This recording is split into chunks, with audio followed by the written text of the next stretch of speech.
eu acho que eu, na verdade, ando muito por aí, sabe? E eu ouço muitas pessoas falarem sobre superdotação. Eu vou chamar de superdotação, tá? Você pode chamar de altas habilidades ou superdotação. É a mesma coisa, né, Maria?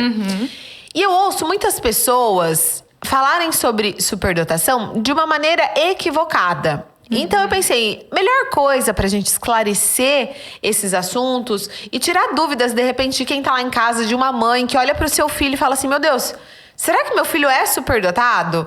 Falei, a melhor coisa é chamar profissionais, né, que possam esclarecer.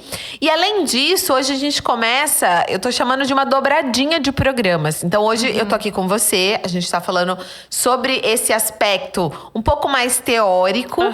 E aí semana que vem eu recebo pessoas que têm superdotação ou mães que têm filhos que têm superdotação. Para que daí a gente entenda na prática, ali com os exemplos do dia a dia, como que isso acontece de fato. Quais são as alegrias, mas também os desafios, né? De ser uma pessoa superdotada ou de ter um filho superdotado.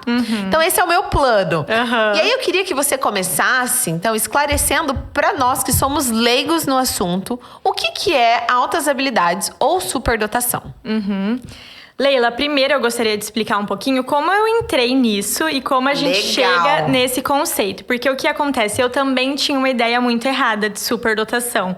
Então eu até propagava alguns mitos que a gente tem hoje em dia.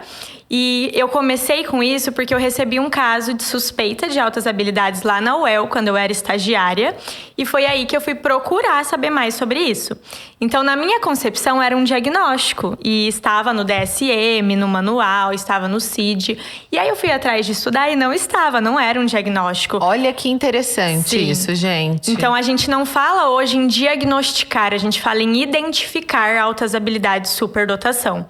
Então, a gente tem, por não ser um diagnóstico, por não ter critérios específicos, a gente tem uma diversidade de teorias explicando a superdotação. Mas aqui no Brasil, hoje, a gente usa ali a descrição que o MEC traz na Política Nacional de Educação Especial, que eles utilizam muito do relatório Marland dos Estados Unidos, que define as altas habilidades, e também da teoria de Renzulli. Então, o que a gente tem hoje no Brasil? São definidas com superdotação as pessoas que têm uma capacidade elevada em qualquer uma das seguintes áreas. Elas podem ser isoladas ou combinadas. Então, você pode ter um tipo ou mais de um.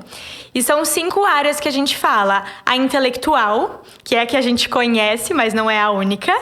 A acadêmica, que são conteúdos específicos da escola, da faculdade.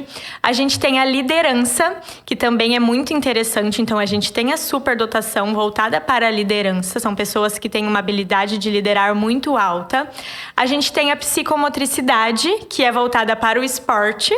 E a gente tem também a artística, que são voltadas ali mais para as áreas das artes mesmo. E a partir disso, além disso, a gente usa muito a teoria do Renzulli, que é um teórico que ainda está vivo, fala muito sobre superdotação e ele define que as altas habilidades, a superdotação, elas são a união de 3 anéis principais. Então, ele fala em habilidades acima da média, em qualquer área do saber ou fazer humano, e é aí que a gente tem que prestar muita atenção, porque não é só na área da inteligência. Ele fala também no anel da criatividade, então são pessoas que têm ideias muito inovadoras. E aqui na criatividade a gente não fala de pintar, desenhar, escrever, dançar, a gente fala de ter pensamentos diferentes. E também ele fala do anel do comprometimento com a tarefa, que é um anel muito importante, que é um engajamento muito alto para fazer aquilo que você tem interesse. E aí, a partir disso, a gente tem o que é definido como superdotação.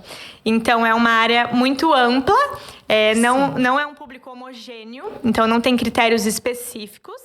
Então, muitas pessoas podem ser identificadas com altas habilidades, porque a gente não fala só sobre a área da inteligência, a gente fala sobre outras áreas também.